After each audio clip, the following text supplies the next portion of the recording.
Dans la cour de la brigade de gendarmerie de Soie, l'émotion des victimes est vive au moment de la présentation des deux présumés auteurs de la profanation des tombes au village Tchekani, à quelques encablures de Bafia, avec leur macabre butin des ossements humains.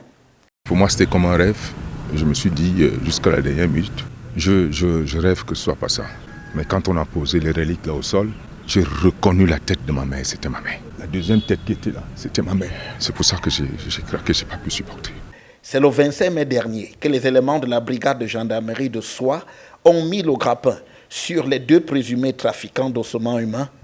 Deux suspects qui possédaient des ossements humains qui étaient en train de vouloir évacuer au lieu dit Tinga Village et qu'ils habiteraient à l'enceinte d'une église des Réveils.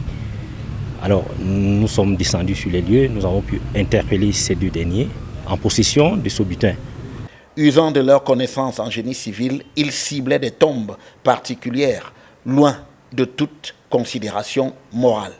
Ils ciblaient des tombes maçonnées, dans les tombes qui ont été construites avec des parpaings et du ciment, sont vulnérables à ce genre de pratiques. Donc c'est des choses désolantes et qui amènent à réfléchir sur le sens moral de ces deux jeunes enfants.